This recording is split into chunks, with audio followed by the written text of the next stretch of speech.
G'day folks. Well, it's time for a little bit of work this week. I'm pretty flat out at my normal job, so you won't see too much, but I do have this big hydronic air conditioner to play with. I'm going to pull the compressor off this condensing unit and see if it fits the refrigerated air dryer that I've got. That's brand new stuff which has been dumped. I'll autopsy that photocopier when I get a better camera. It's got the old-fashioned sliding top and that sort of shit. The optics stay still. Yeah, but it's just been brought to my attention that there is a lot of flagging going on YouTube. One or two of my videos have been flagged because they were genuinely dangerous, and I'm happy to leave it that way. But people like Photonic Induction have some good experimental videos which have been flagged falsely. I mean, there's no need for it. There really is no need for it. I'm going to post a link to Photonic Induction's channel in the user comments, or the video comments, and I'd advise everyone to go and visit and subscribe, because that's part of his war on flaggers.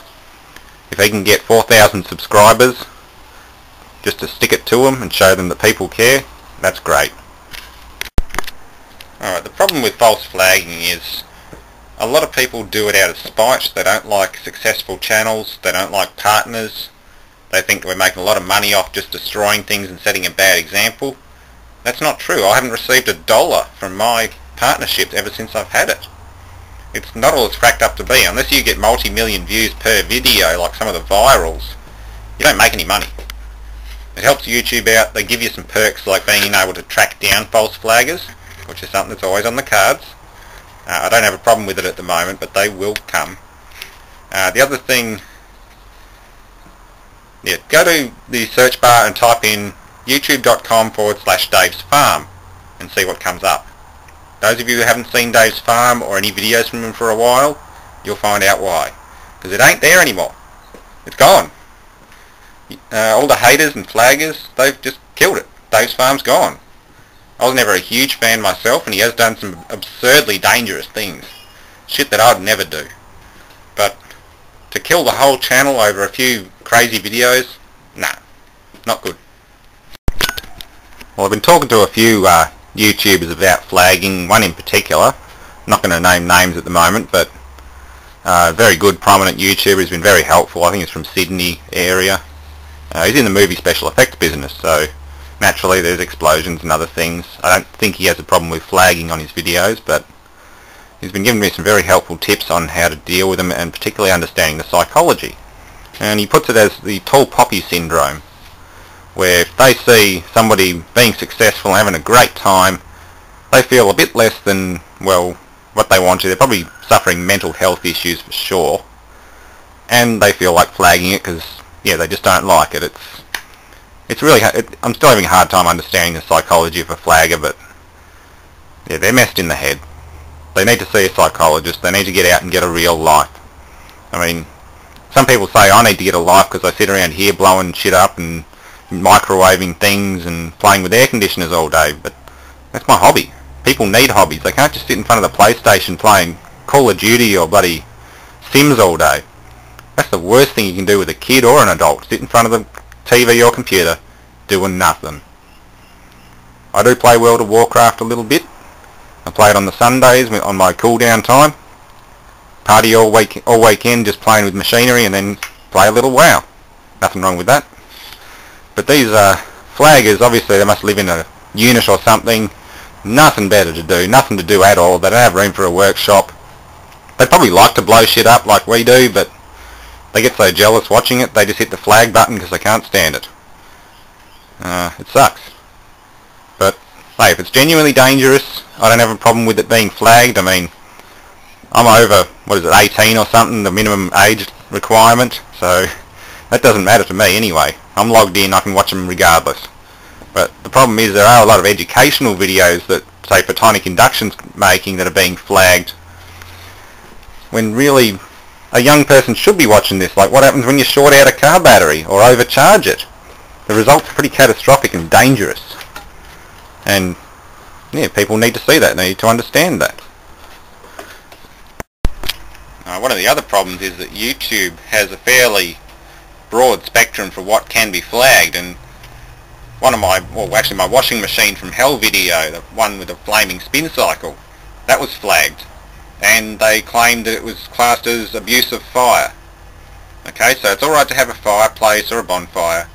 Not okay to set a washing machine to spin cycle and set it on fire. Fair enough, it's dangerous.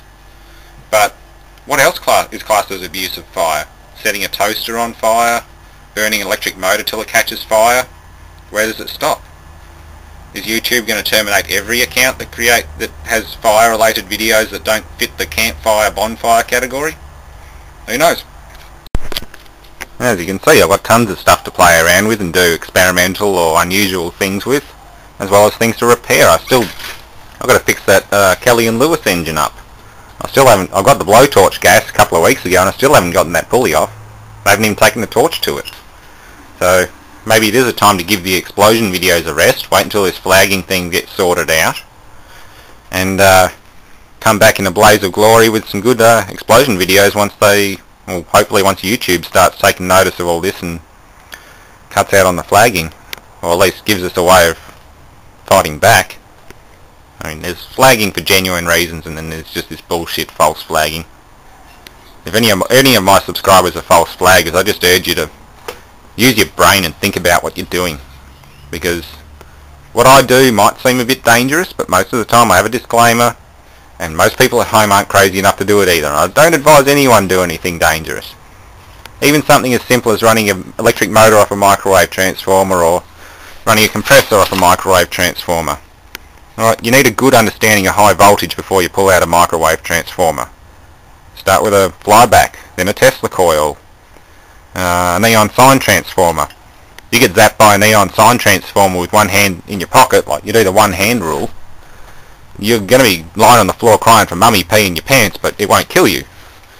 So yes, some videos do deserve to be flagged because they are obscenely dangerous. Davesfarm had quite a few, especially the one where he used a modified washing machine valve to switch propane to a car-mounted flamethrower.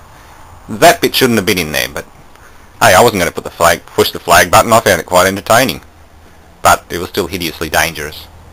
So now use your brain and think about it. Thanks for watching.